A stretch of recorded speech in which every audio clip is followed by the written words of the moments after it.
नमस्कार मेरे प्यारे दोस्तों, आप सभी का हार्दिक स्वागत है आपके अपने YouTube channel RKD science classes में। तो प्यारे दोस्तों, जैसा कि हमारा न्यूट्रिशन चैप्टर चल रहा है और हम न्यूट्रिएंट्स की बात कर रहे हैं और लास्ट वीडियो में हमने डिस्कस किया है प्रोटीन के बारे में। हमने देखा कि प्रोटीन का क्या रोल होता है, कितने प्रकार के होते हैं और प्रोटीन की कमी होने की वजह से हमारे बॉडी में क्या इफेक्ट होता है, किस तरह के डिजीज जो है हमारे अंदर उत्पन्न हो जाते हैं, पाए जाते हैं, है ना।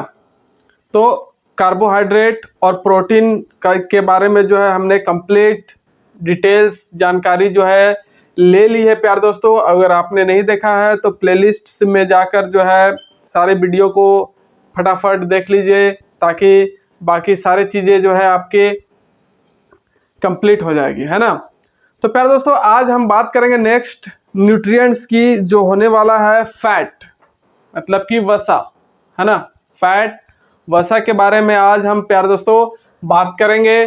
तो जो फैट है, जो वसा है प्यारे दोस्तों, इस फैट को, वसा को दूसरे नाम से भी जाना जाता है, वो है ट्राइग्लिसराइड, है ना। क्या? ट्राइग्लिसराइड।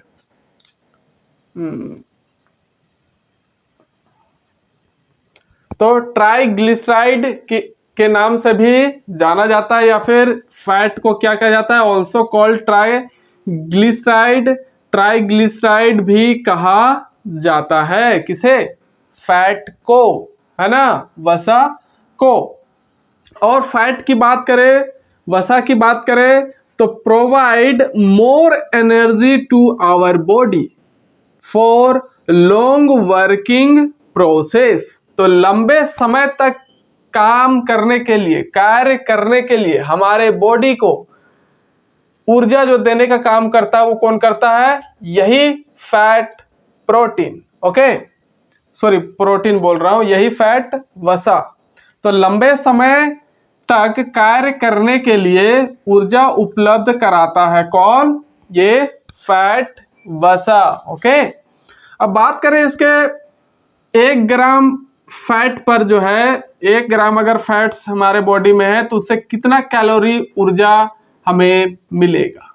तो 1 ग्राम फैट से हमें मिलता है 9.2 किलो कैलोरी ऊर्जा, ओके। अब बात कर देते हैं कि how many types of fats जो है, वसा जो है, वो कितने प्रकार के हैं, कितने तरह का होता है। तो मेनली 2 तरह का होता है, एक सैचुरेटेड और एक अनसैचुरेटेड। सैचुरेटेड मतलब कि संतृप्त वसा, है ना। इसमें क्या होता है सैचुरेटेड फैट में, कि जो सैचुरेटेड फैट है, अगर उसमें टेम्परेचर बढ़ जाए तो वो कन्वर्ट हो जाएगा किसमें? लिक्विड फॉर्म में। और अगर टेम्परेचर लो कर दिया जाए, है ना, तो क्या हो जाएगा? वो सॉलिड हो जाएगा, ठंडा हो जाएगा। तो जनरली जो है प्यारे दोस्तों, जो फैट है हमें किससे मिलता है? ऑयलीय, मतलब कि तेलीय पदार्थ से मिलता है, ऑयल सबसे मिलता है, मक्खन हो गया, घी हो गया, है ना, इस तरह के चीज़ों से हमें मिलता है। तो मक्खन जैसे कि है प्यारे दोस्तों, अगर उसको ज़्यादा हीट दे देते हैं तो क्या हो जाता है? पिघल जाता है। और उसको अगर उसका टेम्परेचर अगर लो कर देते हैं तो क्या हो जाता है? वो सॉलिड फॉर्म में आ जाता है, जम जाता है। घी भी उसी तरह से, अगर उसका ज़्यादा दे देते हैं हम, क्या, हीट, एनर्जी, टेम्परेचर बढ़ा देते हैं, तो वो पिघल जाएगा, लिक्विड फॉर्म में आ जाएगा। लेकिन जैसे ही उसको निम्न ताप पर ले जाएं, उसका टेम्परेचर कम कर दें, तो क्या हो जाता है? वो जमना स्टार्ट हो जाता है, ठोस रूप में आ जाता है। तो यही होता है सैचुरेटेड फैट, ओके। और जब लिक्विड फॉर्म में रहेगा तो ऑक्सीकरण का जो समय होता है, ऑक्सीकृत जो हमारे बॉडी में होता है, तो उस टाइम ये लिक्विड वाला बढ़ जाता है। और फिर अगर ये सॉलिड फॉर्म में आ गया, लिक्विड फॉर्म में रहा, तो ऑक्सीकरण के समय ये क्या होता है, मतलब कि लिक्विड का फॉर्म में आता है सैचुरेटेड फैट, ओके। और टेम्परेचर जैसे लो होगा और सॉलिड फॉर्म में आ जाएगा, तो फिर इससे क्या होगा? एनर्जी हमें बहुत कम मिलता है ना। सॉलिड फॉर्म में रहेगा तो एनर्जी बहुत कम मिलेगा, एकदम ना के बराबर मिलेगा, क्योंकि वो घुला हुआ नहीं रहेगा, तो हमारे बॉडी में भी दौड़ेगा नहीं, है ना। और बात करें अनसेचुरेटेड, तो अनसेचुरेटेड मतलब कि असंतृप्त वसा। इसमें क्या होगा कि चाहे टेम्परेचर हाई रहे चाहे टेम्परेचर लो रहे, ये दोनों ही स्थिति में, दोनों ही केस में क्या होगा, हमेशा लिक्विड फॉर्म में ही रहेगा। कैसा रहेगा, लिक्विड फॉर्म में ही रहेगा, जिससे क्या होगा कि एनर्जी हमें ज़्यादा मिल पाएगा, है ना। क्या मिल पाएगा, हमें एनर्जी ज़्यादा मिल पाएगा। पहले सुनते भी होंगे कि पहले लोग जो है खाने के लिए मतलब कि कुछ पकवान बनाते थे तो ज़्यादातर डालडा का यूज करते थे। पहले डालडा अगर आपने देखा होगा एकदम पूरा जमा हुआ रहता था, उसको कढ़ाई में कहीं डालने के बाद वो पिघलता था, है ना। जैसे उसका टेम्परेचर बढ़ाया जाता था तो वो पिघल जाता था, लेकिन उसको जैसे ही दूसरे चीज़ में रख दिया जाए रूम टेम्परेचर में, जैसे ही वो आ जाता है तो वो फिर से सॉलिड फॉर्म में कन्वर्ट हो जाता था। लेकिन उससे क्या होती थी, उससे बने हुए चीज़ों को खाने से हमें तरह तरह के रोगों का भी सामना करना पड़ता था, है ना। तो इसलिए आजकल क्या आने लग गया, सूरजमुखी के तेल का, है ना, और इस तरह तरह के चीज़ों का जो है, जो अनसेचुरेटेड फॉर्म में आने लगी है। सूरजमुखी का, सोयाबीन का, इस तरह का तेल जो है, बहुत सारे नट फ्रूट जो होते हैं उनके तेल आने लगे हैं, है ना। तो वो क्या होते हैं, अनसेचुरेटेड होते हैं, असंतृप्त होते हैं, जो हमेशा लिक्विड फॉर्म में होता है ना। किस फॉर्म में, लिक्विड फॉर्म में, और उसे खाने से हमें ज़्यादा कुछ प्रॉब्लम नहीं होता, है ना। तो इसलिए अनसेचुरेटेड फैट को कह सकते हैं कि एक तरह से हमारा साथी है, हमारा दोस्त है ना।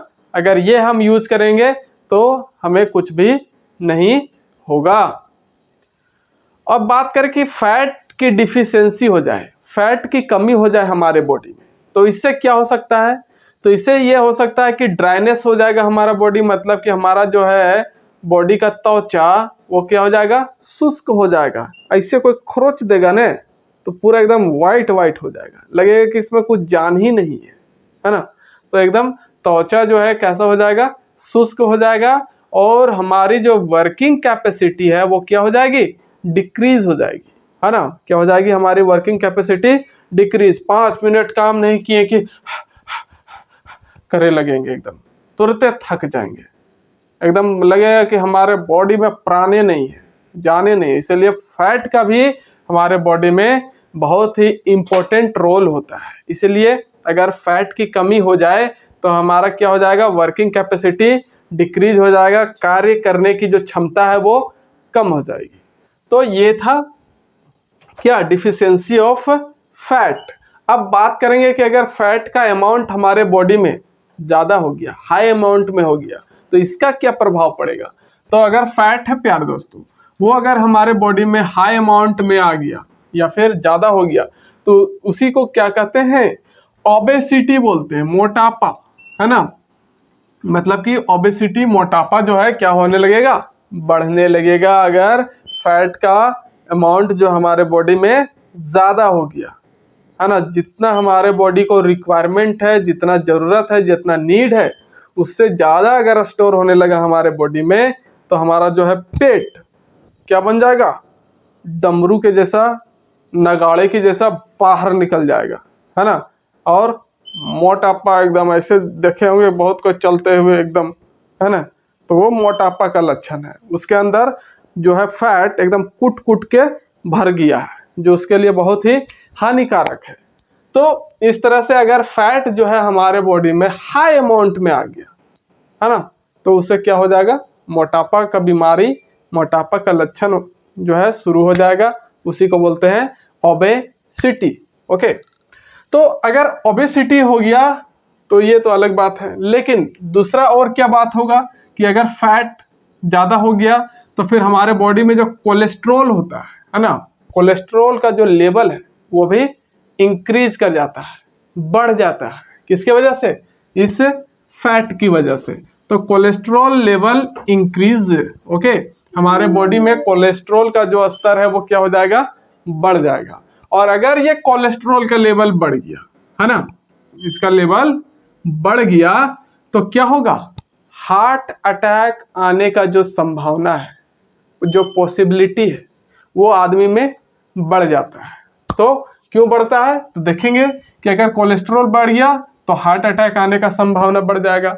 और हार्ट अटैक क्यों आएगा, क्योंकि जो क्रोनरी आर्टरी होता है हमारे हार्ट में, है ना, जो क्रोनरी आर्टरी है, उस फैट के वजह से जो कोलेस्ट्रॉल लेवल बढ़ जाता है, उसके वजह से क्या हो जाता है, वो क्रोनरी आर्टरी जो है ब्लॉकेज हो जाता है, मतलब कि बंद हो जाता है ना, ब्लड का सप्लाई होना वहाँ बंद हो जाता है।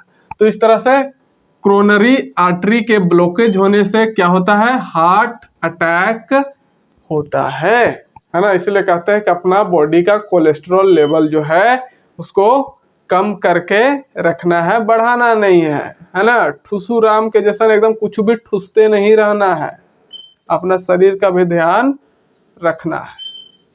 तो ये हुआ फैट का अगर अमाउंट ज्यादा हो गया तो एक और चीज होता, फैटी लीवर। लीवर जब हम पढ़ रहे थे, है ना, तो लीवर का खराब होना ही क्या कहलाता है, फैटी लीवर, है ना।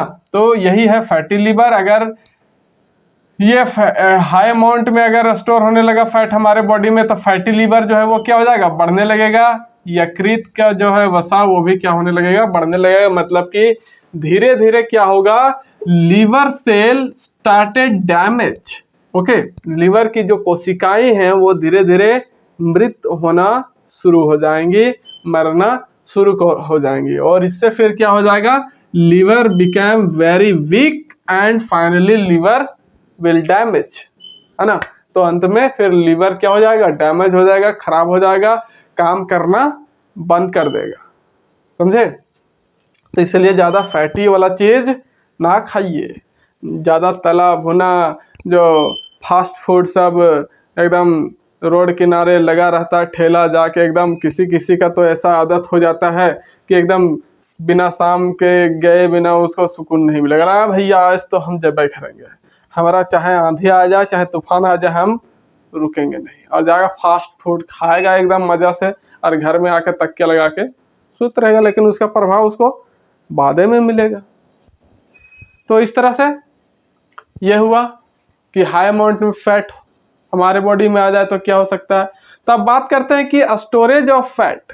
फैट का जो स्टोरेज है, मतलब कि उसको कैसे संरक्षित रखा जाता है हमारे बॉडी में, कहाँ एकत्रित किया जाता है, तो उसके बारे में देखते हैं कि fat always stored in adipose, है ना, एडिपोज टिश्यू।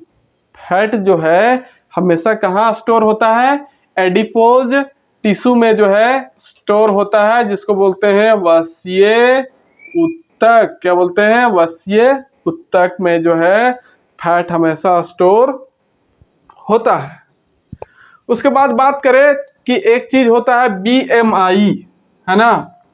क्या होता है, बीएमआई बॉडी मास इंडेक्स, है ना, बॉडी शरीर द्रव्यमान सूचकांक, है ना। मतलब कि हमारा जो बॉडी है उसकी हाइट और वेट के अकॉर्डिंग जो है क्या निकाला जाता है, इंडेक्स निकाला जाता है। तो इसका फॉर्मूला क्या होता है, मास बटा हाइट स्क्वायर, मास बटा हाइट स्क्वायर। जितना आपका मास है और जितना हाइट है उसका स्क्वायर से उसको डिवाइड कर देंगे।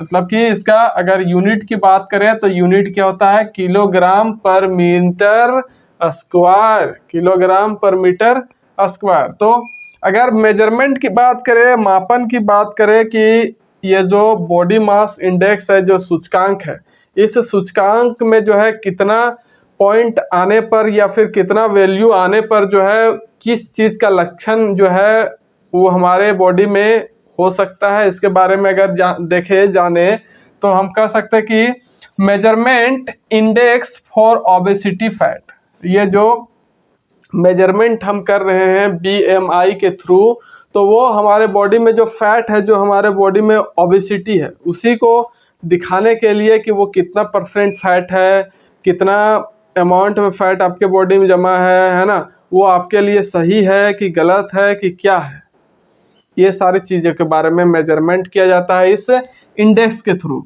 तो अगर इंडेक्स में जो है रिजल्ट आया आपका 18, मतलब कि 18 से कम, 18 से कम, तो आपका जो है वजन वो क्या है, कम है। जितना आपका होना चाहिए वजन वो नहीं है, उससे क्या है, कम है। आपको वजन बढ़ाने की जरूरत है। अगर आपका इंडेक्स में 18 से 25 आया है ना, जो वैल्यू है, जो मान है इंडेक्स का, वो अगर 18 से 25 आता है तो वो नॉर्मल कंडीशन होता है किसी भी आदमी के लिए। क्या होता है, नॉर्मल कंडीशन। अगर 25 से 30 के बीच में आया तो वो क्या हो गया, ओवर वेट, है ना, जरूरत से ज़्यादा वजन। ओके, मोटापा इसको नहीं कहेंगे, जरूरत से ज़्यादा सिर्फ क्या बोलेंगे, वजन कहेंगे, ओवर वेट कहेंगे, मतलब कि कुछ वेट जो है अब आपको कम करना पड़ेगा। अगर 30 से ज़्यादा हो गया, है ना, more than 30, then you will become obesity, है ना, मतलब कि आप मोटापा से क्या हो जाएंगे, सफरिंग फ्रॉम ओबेसिटी, मोटापा से ग्रसित हो जाएंगे। अगर आपका ये BMI इंडेक्स जो है कितना आ गया, 30 से ज़्यादा आ गया, तब आपके अंदर मोटापा का लक्षण, मोटापा जो है शुरू हो जाएगा। तो आप सभी जो है क्या कर सकते हैं, अपना अपना ये मेजरमेंट कर सकते हैं। अपना मास, अपना द्रव्यमान निकाल करके उसको डिवाइड कर देंगे अपना जितना भी हाइट है उस हाइट के स्क्वायर से। समझ गए।